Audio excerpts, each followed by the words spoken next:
Welcome to Tales from the Quran and Hadith, a channel where we share simple, easy-to-understand stories filled with wisdom and lessons for both children and adults. In today's video, we will share one of the most inspiring stories from the Hadith, the story of three men trapped in a cave and how their sincere good deeds became the key to their freedom. This story is authentically reported in Hadith's Sahih al-Bukhari and Sahih Muslim, and is a beautiful reminder that when we do good deeds sincerely for the sake of Allah, those deeds can become a source of protection and mercy in times of need. Many moons ago, three brave travelers embarked on a grand adventure, trekking through towering mountains and lush valleys. As the sun began to set, casting a warm orange glow over the landscape, the sky grew dark and mysterious. Suddenly, loud thunder boomed and flashes of lightning illuminated the sky. A mighty storm was brewing. The three friends quickly sought shelter in a nearby cave to hide from the rain. As they huddled together, listening to the storm rage outside, they thought they'd found safety. But little did they know, their greatest challenge was just beginning. Just as they thought they'd found safety, a loud rumble shook the ground. The mountain itself seemed to awaken, and a massive boulder broke loose, rolling down the slope with unstoppable force. It crashed into the cave entrance, sealing them inside. The darkness was sudden and suffocating. The three friends pushed and strained, their muscles screaming with effort, but the rock wouldn't budge. Panic set in as they realized they were trapped, their voices muffled by the stone. No one could hear their cries for help. It was just the three of them, alone and frightened.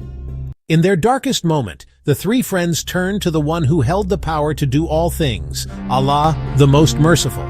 One of them had an idea. "Let's call out to Allah," he said. "By sharing the purest acts of kindness we've done solely for His sake. Maybe He'll hear our plea and set us free." And so they took turns telling their stories, each one pouring out their heart in a sincere prayer. The first man took a deep breath and began to speak from the heart. "Oh Allah, I remember the nights I'd bring warm milk to my parents, making sure they were served before anyone else in the household, even before my own family. One night, I returned home late, exhausted, and found my parents fast asleep. I stood by their bedside, holding the milk, waiting patiently for them to wake up. My children cried out in hunger, but I wouldn't serve them until my parents had theirs. I did it out of love and respect for them, solely for your sake, O Allah.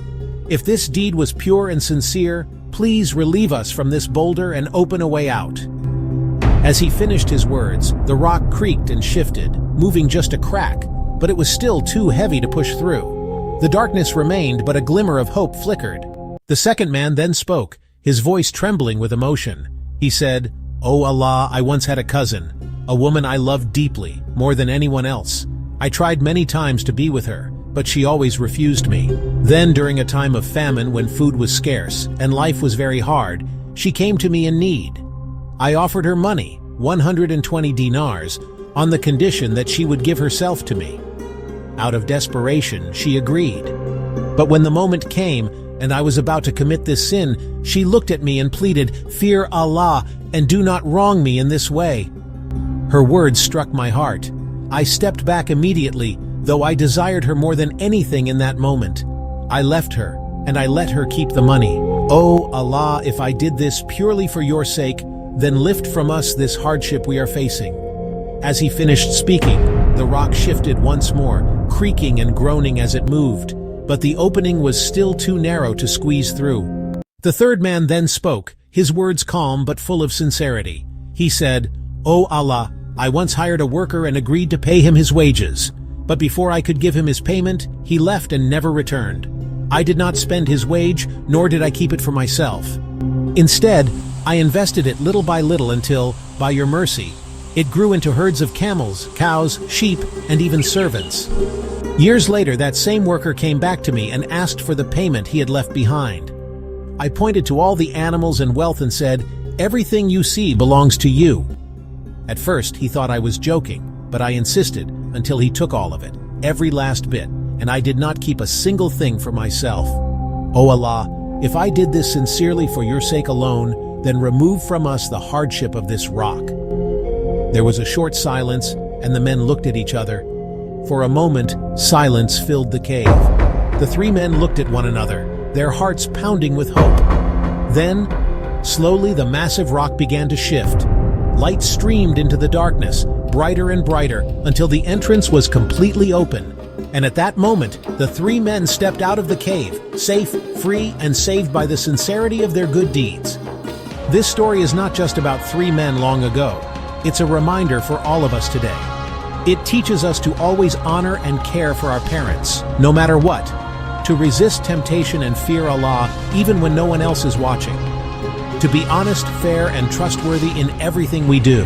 And above all, it shows us that the good deeds we do sincerely for Allah are never wasted. One day, they may become the very reason we are saved from hardship.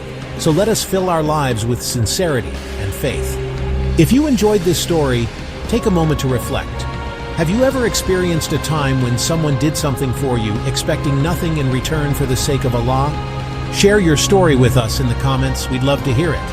And don't forget to subscribe to Tales from the Quran and Hadith, where simple stories bring timeless lessons to hearts, young and old.